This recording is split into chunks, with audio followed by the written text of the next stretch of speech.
Hello everyone, welcome back to another video. In today's video, we're going to be talking about Monster 8 Chapter 8. Let's get into it.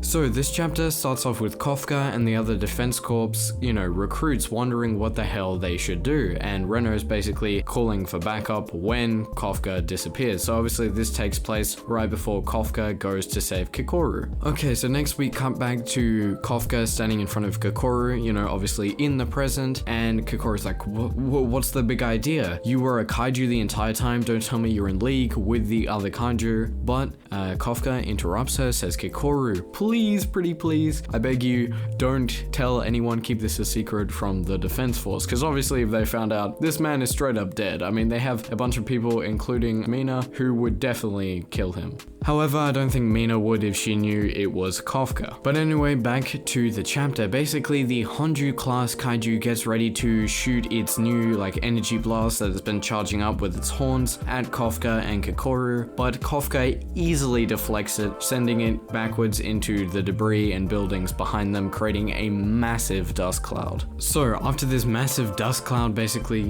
disperses across the entire area, covering everything, this is very important for later in the chapter, so remember that. Basically, Kafka starts saying, I'll fill you in later, I just need a sec to take this thing down. So kick back and relax, and we start seeing some electricity coming off of Kafka. Now, I'd kind of compare this to Deku from My Hero Academia when he uses One For All, he gets that electricity or lightning coming off of him, that greenish, bluish lightning. Except in Kafka's case, this lightning would actually be there and it wouldn't just be representative of his power. It's actually there, there's a bunch of electricity and lightning, it's happening, people. So we come back to the operation tower, and basically the operation person says, I'm detecting an abnormally high energy emission near the Honju's location. It's a new kaiju. Now obviously this is Kafka they're talking about, and Hishina's like, what did you just say? Do you have a visual? The operator then says a combination of dust clouds and a network of disturbances are preventing a visual confirmation. Hold on, what is this reading? Fortitude 9.8. Hishina then says, are you nuts? That last jolt must have thrown off the calculation device, it must be out of whack. And he said, yes, that must be it, because if it's not an error, then whatever this is would go down in the history books as one of the greatest kaiju to ever exist, a Dai Kaiju.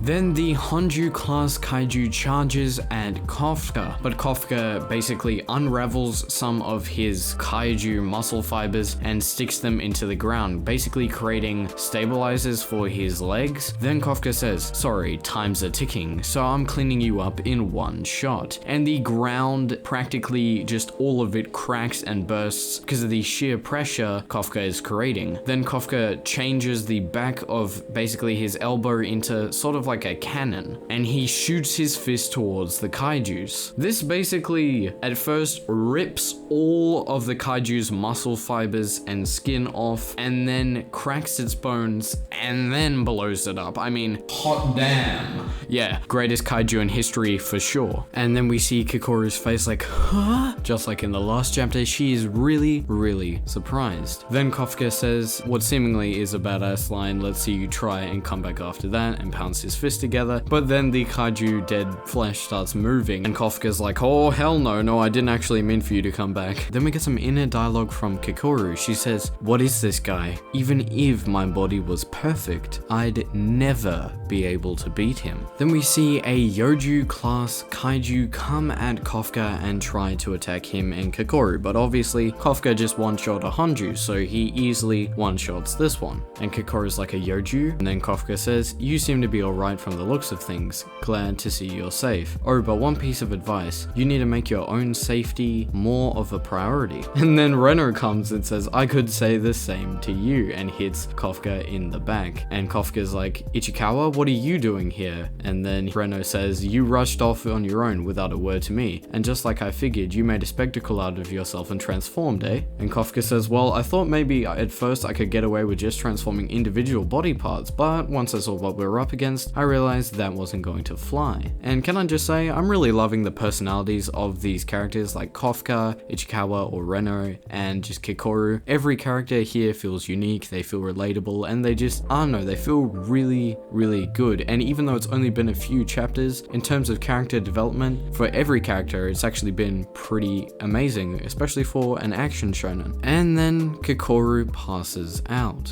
And obviously Reno and Kafka are like, "Shinomiya." Then we get a little bit of a notification. It says Operation Room. Oshiro and Hoshina here. We're at the scene, and we see a shot of Mina and Hoshina standing where the dead Honju's corpse is. And that is the end of today's chapter. Now I gotta say, I really enjoyed this chapter, and I'm really enjoying this series. So if you guys want me to cover more, please make sure to let me know in the comments below. But that being said, the ending of this chapter really reminds me of something that happened in another manga I read quite a while ago, way back in 2017 I think. So it was a manga called World Trigger, and basically this alien guy called Kuga Yuma comes to Earth, and he basically comes from another world. He's an alien but he looks like a person, and he comes there and he meets this guy called Osamu, which is basically Reno but a nerd, and they start talking together, they start hanging out, and then one day they're getting bullied. They get taken into a restricted area where, a bunch of aliens appear regularly. It's just a regular thing that happens in the manga. And then this big,